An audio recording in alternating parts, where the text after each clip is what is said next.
and healthy welcome to our channel.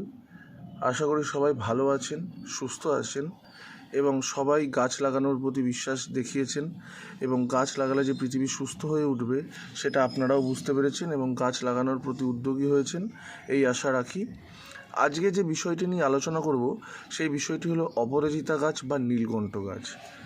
তো এই নীলকণ্ঠ গাছগুলি যেগুলো দেখছেন, এখানে অনেকগুলি নীলকণ্ঠ আছে একটি গ্রো ব্যাগের মধ্যে। তো এই নীলকণ্ঠ গাছটি আমি বীজ থেকে তৈরি করেছি। এর পরের ভিডিওতে বীজ থেকে কি করে আপনারা একটা চারা গাছ তৈরি করবেন এবং প্রচুর পরিমাণে ফুল ফোটাবেন সেই বিষয়ে বিস্তর আলোচনা করব। এবং এই গাছ কী সার পছন্দ করে, কী রকম জায়গা পছন্দ করে, কি ওয়েদার পছন্দ করে, এই নিয়ে বিস্তর আলোচনা করব।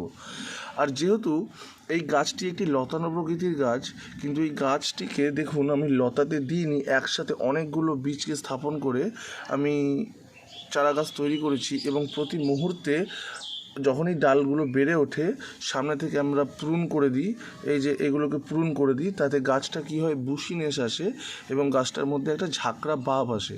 তো তাই জন্য আমার ইচ্ছা যে এই গাছটিকে একটা বনসাই আকার দেয়া, দেখা যাক কতদূর কী করতে পারি।